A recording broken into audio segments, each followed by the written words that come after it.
Lectura del libro del Éxodo. En aquellos días, Moisés bajó y contó al pueblo todas las palabras del Señor y todos sus decretos. Y el pueblo contestó con voz unánime: cumpliremos todas las palabras que ha dicho el Señor. Moisés escribió todas las palabras del Señor. Se levantó temprano y edificó un altar en la falda del monte y 12 estelas por las 12 tribus de Israel. Y mandó a algunos jóvenes de los hijos de Israel ofrecer al Señor holocaustos e inmolar novillos como sacrificios de comunión. Tomó Moisés la mitad de la sangre y la puso en vasijas, y la otra mitad la derramó sobre el altar.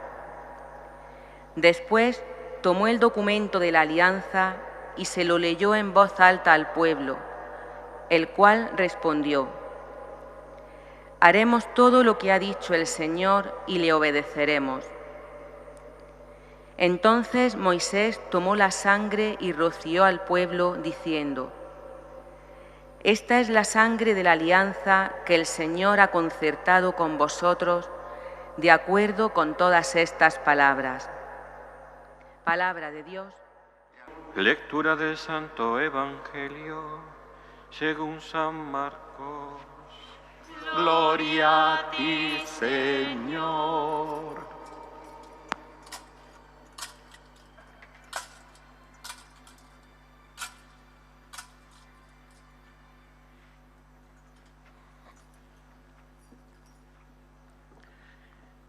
El primer día de los ácimos, cuando se sacrificaba el Cordero Pascual, le dijeron a Jesús sus discípulos: ¿dónde quieres que vayamos a prepararte la cena de Pascua?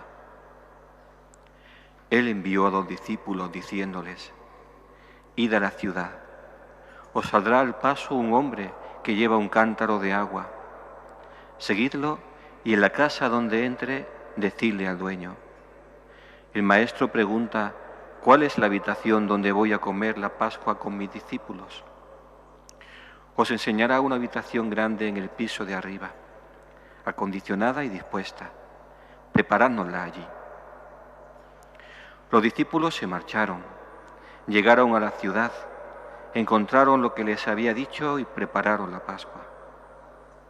Mientras comían, Jesús tomó pan y, pronunciando la bendición, lo partió y se lo dio diciendo: tomad, esto es mi cuerpo. Después tomó el cáliz, pronunció la acción de gracias, se lo dio y todos bebieron, y les dijo: esta es mi sangre de la alianza, que es derramada por muchos. En verdad os digo que no volveré a beber del fruto de la vid hasta el día que beba el vino nuevo en el reino de Dios.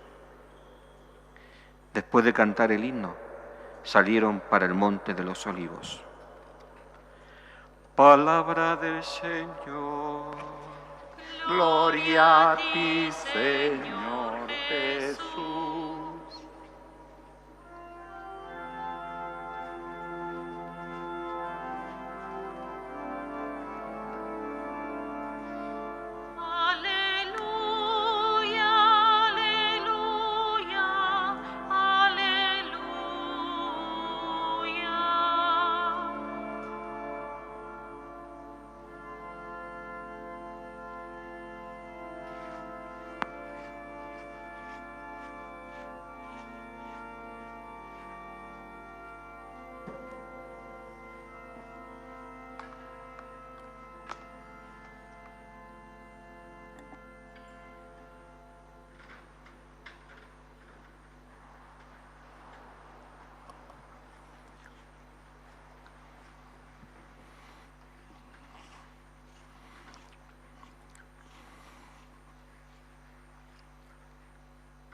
Queridísima Iglesia del Señor, esposa infinitamente amada de Jesucristo, pueblo santo de Dios, muy queridos sacerdotes concelebrantes, hermanos y amigos todos. Nos unimos hoy a la celebración de prácticamente toda la Iglesia para celebrar el Corpus, el cuerpo y la sangre del Señor, la fiesta del cuerpo de Jesucristo. Aunque nosotros lo hayamos celebrado el jueves, pues por ese privilegio de la providencia divina de que coincida en nosotros la fiesta del Corpus con la fiesta mayor de la ciudad, y aunque a lo largo de toda la octava, todas las tardes, como que se repite esa celebración del Corpus con su pequeña procesión claustral, pues hoy nos unimos a la Iglesia entera que lo celebra hoy.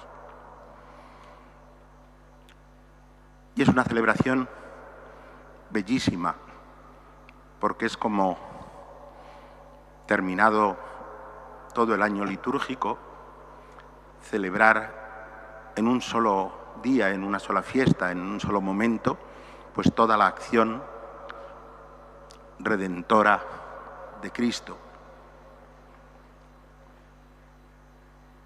La acción redentora y su presencia permanente entre nosotros, en el mundo. Me habéis oído citar muchas veces aquellas palabras últimas de Jesús en el Evangelio de San Mateo: yo estoy todos los días con vosotros hasta el fin del mundo. Y esa presencia, que tiene varias formas, la comunión de la Iglesia, los distintos sacramentos, tiene su lugar especial y su forma más plena en la Eucaristía, de la que la tradición y el Concilio Vaticano II han dicho que es la fuente y el culmen de la vida de la Iglesia. En cada Eucaristía se renueva el misterio pascual de Cristo. En cada Eucaristía Cristo viene a nosotros y se ofrece de nuevo al Padre por la salvación del mundo.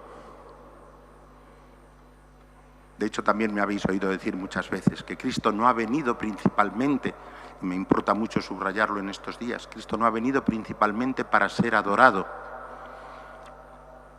sino para transformar nuestras vidas, para transformar nuestro corazón y nuestro modo de vivir, si queréis, nuestras relaciones, todas ellas, y hasta nuestra cultura, en todas sus dimensiones. Y la adoración, cuando es verdadera, tiene conciencia de que esa es la meta y el designio y el deseo del Señor, nuestra transformación.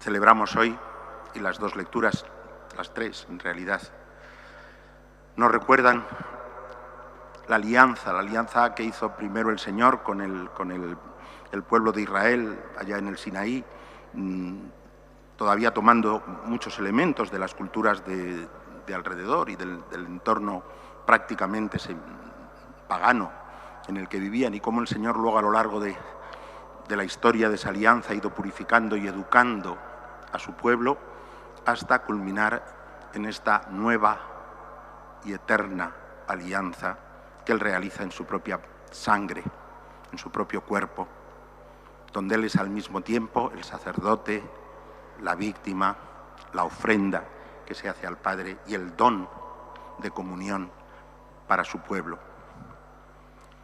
En esta alianza se consuma el designio de Dios. Nunca el hombre hubiera podido imaginar una proximidad tal por parte de Dios a nuestra propia existencia humana, como la que el Señor ha querido vivir y ofrecernos en su misterio pascual, en su muerte y en su triunfo sobre la muerte, sin el cual no hubiera podido decir ni ser verdad: yo estoy todos los días. Por lo tanto, su muerte es el don supremo de Dios al hombre y su triunfo sobre la muerte es la verificación de ese don y la condición de la permanencia de ese don por todos los siglos, para todos los hombres, mientras el mundo exista. Y nosotros, sin mérito ninguno, de nuestra parte, participamos de esa alianza, recibimos ese don. Somos elegidos del Señor, de algún modo no, claramente, elegidos del Señor, para poder vivir esa proximidad y para que esa proximidad fructifique en nosotros en una vida nueva.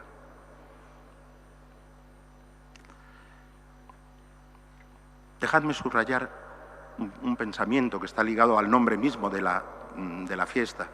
Yo sé que los carteles de la fiesta del Corpus a veces son muy profanos y tienen muy poco que ver con lo que la Iglesia celebra y en realidad con el sentido último y profundo de la fiesta. Se subrayan aspectos a veces tan exteriores o que no tienen tan poco que ver con ello y sin embargo el nombre de la fiesta es Corpus, reducido a la mínima expresión, como lo decimos, celebramos el Corpus, ¿no? Pues el Corpus significa cuerpo. Y esa palabra choca profundamente con la manera que tiene el hombre moderno de entender la religión. Para el hombre moderno, la religión consiste en una serie de creencias, o si queréis, a lo sumo, en una serie de principios o de valores morales, dependiendo un poquito de la orientación que tenga el pensamiento o la educación que haya recibido cada uno. Pero la religión sirve como sustento y estímulo y ocasión para cultivar esos valores morales que la mayor parte de la gente considera que es lo verdaderamente central en la vida del hombre y central en la educación y central en la experiencia humana. Una religión de creencias y de valores no necesita tener cuerpo, no necesita realmente. Es verdad que están los ritos, pero los ritos son prácticas que sirven para inculcar esos valores o para inculcar esas creencias que sustentan esos valores. No les da el mundo más valor, ni más consideración, ni más importancia que eso. Y luego, pues la belleza de unas cosas que provienen de un mundo que ya no existe y que nos sobrecoge, a veces como nos sobrecoge esta catedral, pero que no percibimos que eso tenga una importancia existencial para cada uno de nosotros, que sea algo que realmente toca las fibras más profundas de nuestro ser y de nuestra vida. Creencias, valores, ritos no necesitan un cuerpo. La redención de Cristo es posible porque el Verbo de Dios se hizo carne. Por lo tanto, la infinitud de Dios fue acogida en el seno de la Virgen, nació del seno de la Virgen y se ha ofrecido a nosotros en una humanidad verdadera y plena, tan verdadera y tan plena que si uno provenía de la India, o provenía de Etiopía, o provenía de Arabia y pasaba por Jerusalén en los tiempos de Jesús y no conocía su lenguaje, pues no podía entenderlo, salvo que el Espíritu le diese la posibilidad de reconocer en aquel hombre algo que desbordaba su humanidad, que también sucedía, ¿no? Mis queridos hermanos, y la forma en la que el Señor ha querido quedarse en medio de nosotros también es un cuerpo. Pero nosotros en la Iglesia hablamos de cuerpo, y repito, la celebración del Corpus Christi resume, coge, abarca, por así decir, el conjunto de la redención de Cristo. Pero no es el único corpus, no es el único cuerpo del que hablamos cuando hablamos en cristiano. El Corpus Christi, la Eucaristía, tiene una relación estrechísima. Yo os decía que la tradición y el Concilio Vaticano II habían dicho que la Eucaristía es la fuente, el centro y el culmen de la vida de la Iglesia. Por lo tanto, la Eucaristía no es, por así decir, lo último es el cuerpo que llamamos místico de Cristo. Pero fijaros, hasta el siglo XII el cuerpo místico de Cristo era la Eucaristía. Y a la Iglesia se le llamaba el cuerpo real, el cuerpo histórico de Cristo.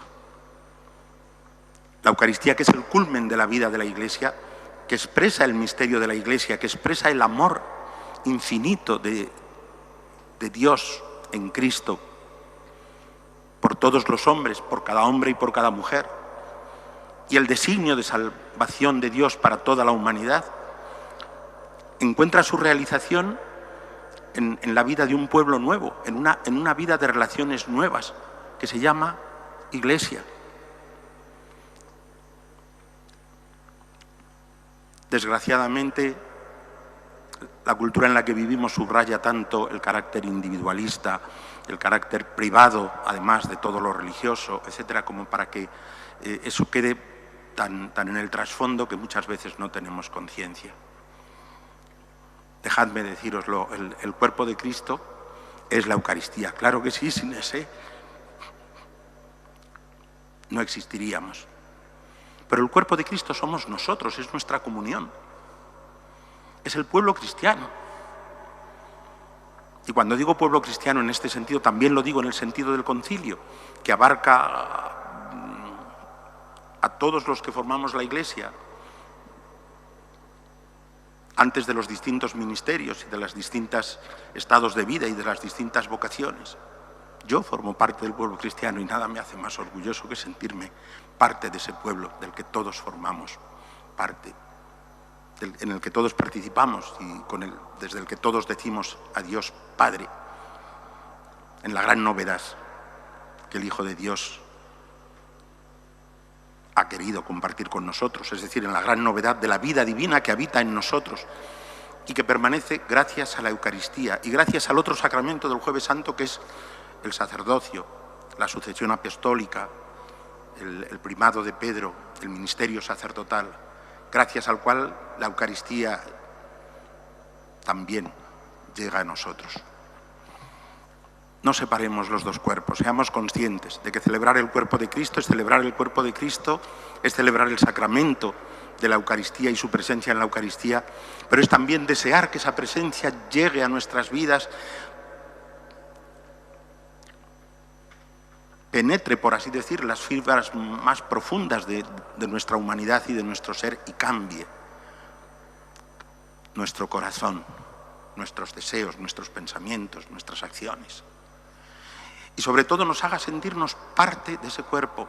Cuántas veces los cristianos antiguos hablaban de cómo la Eucaristía está compuesta de muchos granos de trigo, tal vez provenientes de distintos lugares y ciertamente de distintas espigas y así.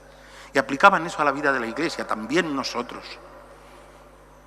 Venimos de distintas partes, tenemos distintos orígenes, tal vez distintas historias. En el mundo en el que estamos, tal vez venimos de distintas naciones o de distintas culturas, somos de distintas razas y formamos un solo cuerpo. Y estamos llamados a vivir con la conciencia de que todos los demás son parte de nosotros, como la conciencia que tienen los miembros de su cuerpo, de ser unos parte de los otros. No hay ningún cuerpo que dice, bueno, pues no necesito una mano, puedo prescindir de ella. Si tiene uno que prescindir de ella por un accidente, lo sufre. Y lo sufre como una desgracia. Y te duele la mano, incluso la mano que falta, o el pie o la pierna que falta, misteriosamente, pero le sigue doliendo a aquellos que les ha sido amputado, ¿no? Que nos sintamos como miembros de ese cuerpo, que al alimentarnos de la Eucaristía más y más tengamos el deseo de ser un pueblo nuevo, una humanidad nueva en medio de este mundo, que trata, cuando tantas fuerzas en este mundo tratan de disgregarnos, de aislarnos, de que nos sintamos solos, de que estemos encerrados en nosotros mismos, independientes e indiferentes en el fondo al destino de los demás, y hasta en nuestra relación con Dios nos preocupamos de nosotros mismos. no solo lo primero, sino muchas veces lo único.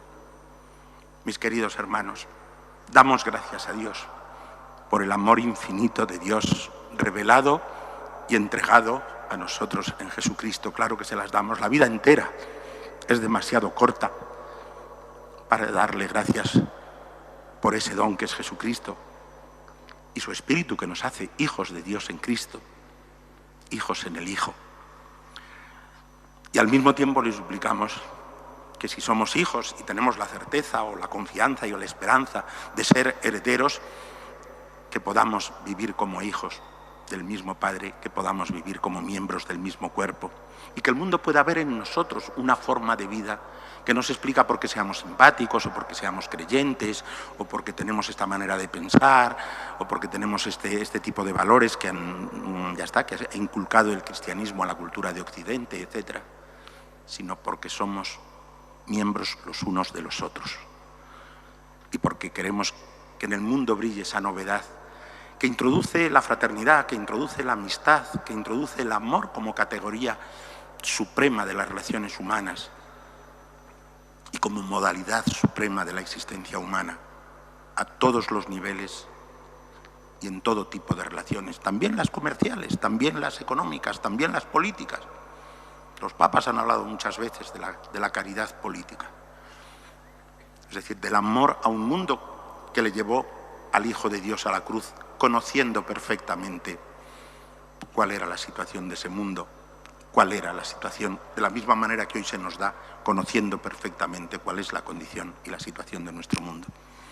De nuevo, damos gracias y pedimos, Señor, tú que te entregas por nosotros en una alianza nueva y eterna que ni siquiera nuestra mente es capaz de imaginar verdaderamente, hagas de nosotros ese otro milagro que reunirnos a nosotros en un solo cuerpo y vivir la realidad de nuestro ser Iglesia como cuerpo de Cristo, presente en la historia, portador de esperanza y de amor para todos los seres humanos, para todos los hombres. Hacemos profesión de nuestra fe.